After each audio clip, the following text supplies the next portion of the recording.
Hey y'all, welcome back to my channel. It's Rika the Poetess, and today I'm doing a Q&A video.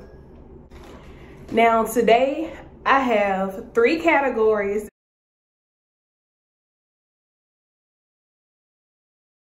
that I asked a lot of people to ask questions, and they picked college, spiritual questions, and personal questions. So today I'll be answering them all. The first question is, as a college student, how important is networking?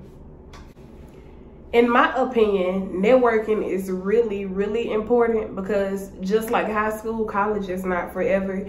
It's only 4 years. And so you have to get a good relationship with your classmates, with your faculty and staff, with your professors, even the custodians. Everybody, it's beneficial. Everybody plays a major part, so you should definitely network. And you never know who's going to be what in a couple years, so get all the opportunities you can. Second question is, do I have any tips for more reserved students to network or get involved? So, especially as a freshman, I think it's very important that you get into a lot of organizations, or at least go to the RSO fairs. Get to know your roommates, get to know people on your hallway, get to know people in your dorm.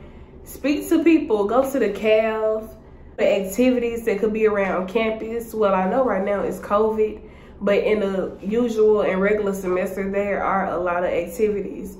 The first people that you get to know are, for real, your RAs. So I know a lot of people, they say that RAs are like intimidating, but that's not the case.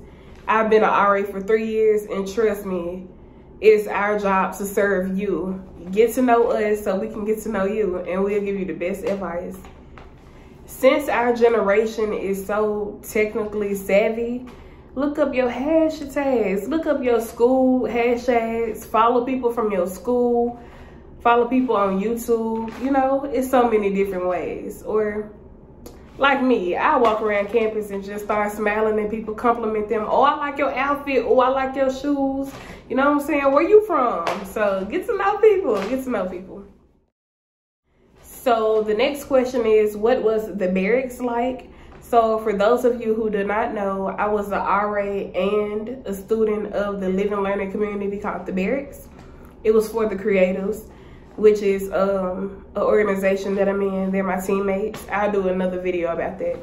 But the Barracks, it was the best living experience I ever had since I've been in college. Not only were they my teammates, but they were my friends, you know. They were my family. To this day, we are all still just as tight. It was like heaven. They made everything easy for me, everything smooth. Like I said, I was the RA and they were my residents. Although a lot of them were younger than me, I still got a chance to bond with them. Just because I'm older or more experienced does not mean I cannot learn from them. So we went through a lot. We had a lot of engagements, a lot of parties, a lot of events, you know what I'm saying, so we can understand each other. And we also had communal bathrooms, so we had no choice but to get to know each other like that. A healthy experience, especially for a lot of the freshmen that live there, because a lot of them are far from home. I'm from home, you know, so it was just a good opportunity to get to bond with a lot of like-minded people, you know. It was all creatives. You either danced, did poetry, you rapped or sung or did stage or production. So all of us are the weird kids. Let's be weird together. What is your HBCU experience? Well, my HBCU experience has been top tier.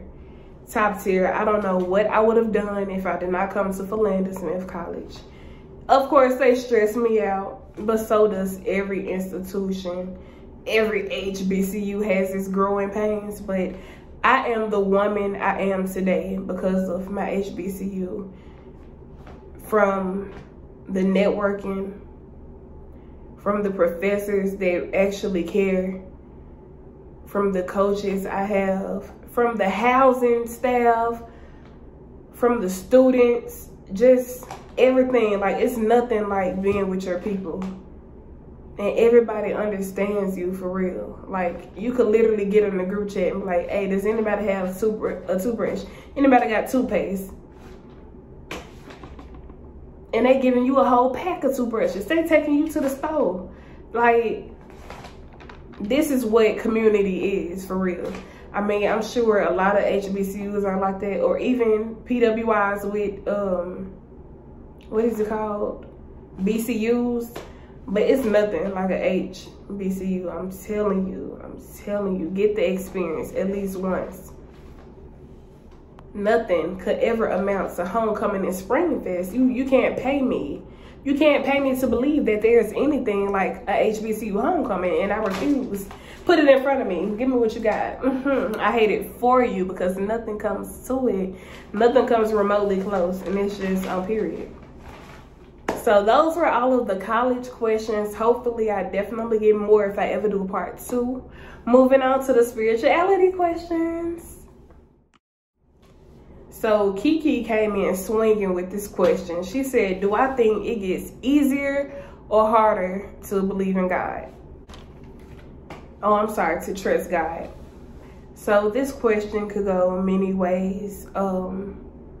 As I get older, it definitely gets easier the more I stay focused. But if I'm not focused, it definitely gets harder because distractions are always in my ear. You got distractions over here, and you got what I'm trying not to do over here. So it's like, how do I balance that, you know? But if you stay focused and steadfast, if you worship how you're supposed to, pray how you're supposed to, if you stay around people who are on the same page as you, you're gonna be all right. But if you fall into the deception of the world and you fall into just what you see, like, you're gonna be stuck. So it definitely gets hard. But if you keep your spiritual eye open, it's a piece of cake. Now, challenges gonna happen. I'm not gonna make it seem like it's just a piece of cake. Baby, it's not. I hate it for you if that's what you think. Just like God hears you, oh, the enemy hears you too. And he sound good. He talk real good. But the Lord is sweet. The Lord is sweet. Yes. What inspires me? The kids in my family definitely inspire me. My nieces and my cousins. Memphis inspires me. My family. So if where you from and your family don't inspire you to do better, I don't know what else that could motivate you, you know? Not saying specifically people that's always speaking life into me, but I want to be that person to help get my family out of the situations that they're in. That's what keeps me going. That's what keeps me on my feet. My friends, they inspire me. People who are in the spotlight or whatever, they do what I'm interested in, they inspire me. A lot of my teammates, man, if y'all meet the creatives, they so dope. They definitely inspire me. A lot of my mentors, let's see, just my future, you know what I'm saying, what I dream, that keeps me going. That keeps me eager to see what can I do to get to the next step and what can I do to reach my goals. So that's what inspires me. How does one deal with trauma? My God, my God. There are many ways to deal with trauma. A lot of them are very negative. So of course you have the stuff like smoking and drinking and sexual temptations, but you also have stuff like that I do poetry. You have friend groups. You could start your own business. You could go to church more, you could worship. But I also don't want to be so super spiritual. Yeah, I'm not going to do that because truth to be told, everybody's not spiritual. And I'm not trying to make it seem like I'm just so holy all the time because I'm not, baby. But for one, you have to acknowledge what your triggers are. Acknowledge what's traumatic for you. I'm a psych major, and so I hang around a lot of other psych majors and social work majors. And it's always good to have people who can pinpoint your trauma, you know, and not necessarily bash you for your trauma, but to acknowledge it. They can say, oh, I realized that you told me so-and-so years ago this happened to you, and now you act this way because of that, you know. We should get out of the habit of penalizing somebody for what they've been through. It's not always their fault of what happened. Granted, it's our fault of what we do, so we can change that, but you have to deal with your trauma. You can't pin your trauma on somebody else. Don't do that. And don't act like your trauma did not exist. Don't act like you're not traumatized, baby, because you are. You have PTSD. And all trauma is serious. All trauma is serious. It could be something simple as, oh, when I was in elementary school, when I used to go sharpen my pencil, I always used to trip. So now every time you hear a pencil sharpener and you standing up, you think you about to fall. That's trauma. That's traumatic. It could be, oh, when I used to go to church, I used to wear jeans and all the grown men used to look at me. So now you don't like to wear fitted jeans. You don't like to wear skinny jeans. That's a traumatic experience for you. Nobody can down talk your experiences. You should not down talk your experiences. So a way to deal with it, handle it head on. Pinpoint what it is, understand it. Don't bash yourself, but also don't play pity. Just deal with it. Take your own time and deal with it. Moving on to my favorite one. The personal question. Y'all, I love the personal questions, okay? Now, some of y'all got real ignorant. I feel like y'all trying to try me, but yeah. What made me love poetry? I think what made me love poetry is when I was younger, I was very timid. I was really quiet. But when I wrote and when I spoke my poetry, people listened. Like, the way I commanded emotions and the way I grasped people's attention, that's what made me love poetry. And then when I could not put how I felt into words, like people could simply ask me what's wrong. I can't tell you what's wrong, but if you give me a pen and paper, I can write down exactly what's wrong. I'll make it plain for you, baby. I will paint the picture. I just couldn't verbalize it. So yeah, that's what made me fall in love. It's so beautiful. And it just makes sense. Poetry just makes sense. Everything is poetry. How long have you had natural hair? Oh, well, girl, I've been growing this for about 10 years now. No, I've been natural for about 5-6 years. I went natural the summer before my senior year of high school. So I'm a senior now in college. So 4.5 years, 5.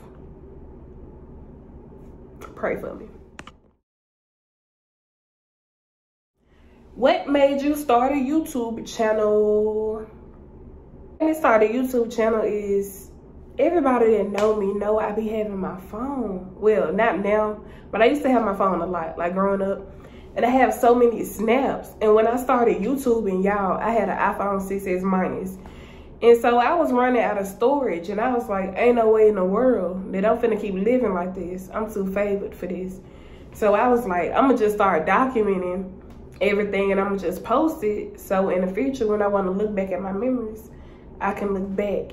At first, it started off as just posting my poetry, but now it's getting to a point where I document everything. So instead of just having all of those files, I'm gonna just post it and then delete, so I can have some storage. What are your plans for the summer? Oh, baby girl, I'm gonna be working. I'm gonna be with my man. Yes, booed up all summer, 2K21. But no, hopefully I'll be with my friends and my family back home. Definitely gonna be coming back up here to spend time with my teammates and people from school, but for the most part, I'm gonna be working.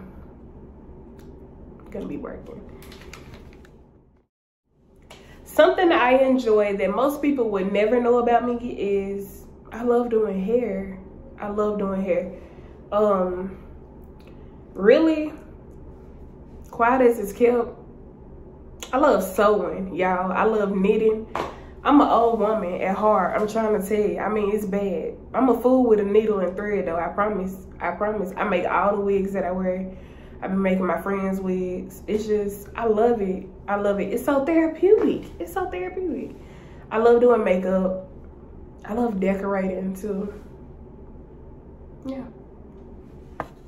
Oh, I'm also a movie critic. Like, I'm so hard on movies because I love theater so much. And I'm a geek for all the behind the scenes and the camera and the cinematography and the videography. Like, I'm just, oh my God, it's so mesmerizing. Like, the angles. Like, oh my God, you were that creative to put that angle like that. Who told you to do that? Because that was good. That was good. That was good. Hey, that was good. The deepest poem I have ever written was probably about my daddy. I don't know if y'all heard it, but it's called Rick. That's definitely the first one. And I wrote another poem that was like really deep to me. I wrote it about 2 months ago. If y'all ever seen For Color Girls, it's about that scene when she went to go get the abortion and Macy Gray was the abortionist. Yeah. I'll be posting it soon, though. Be on the lookout. It's called For Macy. Who are your favorite poets? Let's see. Definitely my teammates. Like, they're hard-hitting.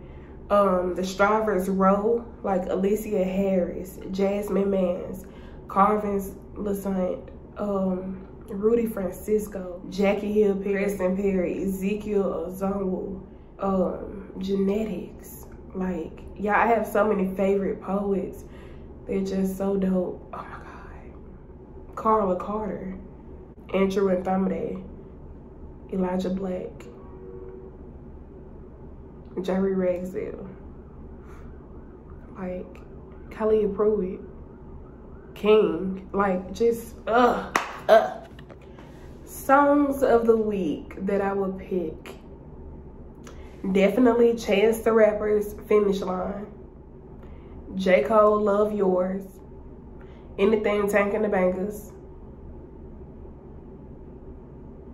Joseph Solomon, Find Me, Kamal Lavender, Kamal Clover, Chandler Moore, Lean on You, Maverick City Music, Promises, Holy Ghost, Man of Your Word. I love Maverick City Music, y'all. Let's see. Teraya, Autumn Love, Lauryn Hill and Bob Marley, Turn Your Lights Down Low, Bob Marley, Three Little Birds, B&E King, Stand By Me, Letta DeLucci, Travis Green, Respond. Like, I listen to these songs on the daily. That's what I'm trying to get y'all to understand.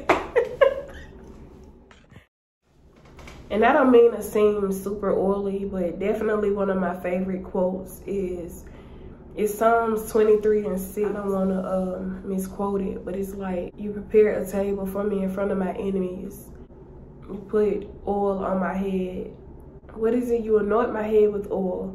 You prepare a table for me in front of my enemies. Surely goodness and love will follow me for the rest of my days, and I will dwell in your house, in the presence of your house, something like forever, something like that. Don't worry about it. I'm finna find it. Surely your goodness and love will follow me all the days of my life, and I will dwell in the house of the Lord forever. If that don't do something to you, I don't know what else will, because that just proves how good God is. His love and goodness will follow you willingly all the days of your life, and you will dwell in the house of the Lord forever. You could dwell anywhere else, but you're gonna be in the same temple as him forever.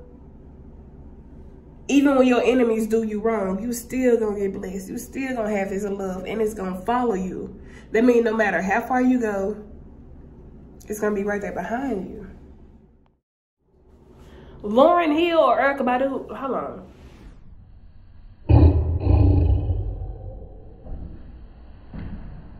What are y'all going through? Are you okay? Like, why did you even have to? I don't think that was necessary. I really strongly feel like that you got something against me. Like, cause what's tea? But Lauryn Hill though. Only because I feel like now Erykah Badu has become too mainstream. Like, don't get me wrong, that's still auntie. Please don't get that confused. But Lauryn though, that Tell Him and that Zion, listen. It's been 3 weeks since you've been looking for your friend, and why you let hit and never called you again. Who is my Mount Rushmore of R&B? Men and women. Let's see. For the men, I'll definitely give it to Mali Music, Anthony Hamilton.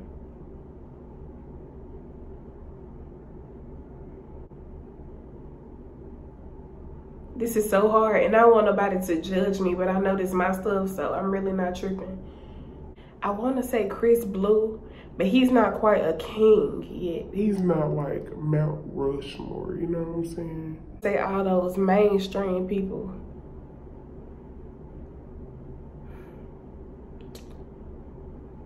This is really challenging for me. Like, I feel attacked. So, I'm gonna just say Usher, D'Angelo, Music Soul Child, Neo. This is far too ghetto for me. I'm moving on. I'm going to the queens. The queens of Mount Rushmore R&B. Ari Lennox, Jasmine Sullivan, Elle Varner, who really gives me what needs to be given. Layla Hathaway. Well, is she R&B? I don't think she's R&B. For sure, they're running R&B right now. Yeah, when I tell y'all, I'm literally looking up R&B singers. See, all this new school stuff, I ain't, look.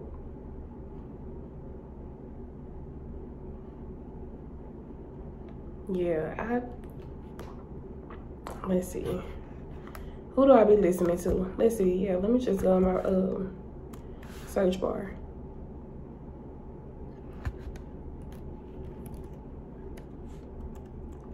Yeah.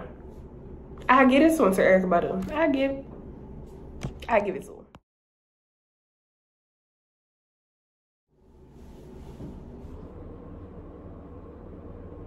Of course, I'm a student at Philander Smith College. Yes, I am. You guessed it right. Dr. Davis said, "How are you so dope, and can I be like you when I grow up?" Baby, I don't know how I'm dope. I'm dope. I got it from you. And of course, you can be like me when I can be like you and go to Africa, baby. Everybody had Abel, Miss Lady, ma'am. Okay, so the last question is, what made me love poetry? So, quick little backstory. My daddy died when I was 7. And so I was really like sad and depressed and kind of suicidal. So I wrote like a sad poem or whatever. And I just thought it was like pretty words. Like, I didn't know it was a name for it at 7. And so I was writing, and I heard that they wanted to like put something in his obituary. I said, let me tweak some of these words up, put some little cute stuff in it, because I called it pretty words. And so when I went to Freedom School, I met my teacher named Miss Sade, and she was a poet. And she like peeped that me and my sister wrote poetry, and she was like, do y'all understand how cold y'all are at this?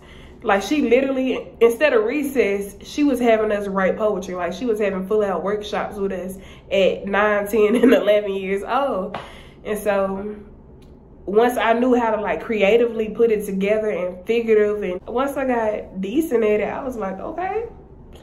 And people started liking it. Like, they was like, Rika, J. Lee, whatever they call me.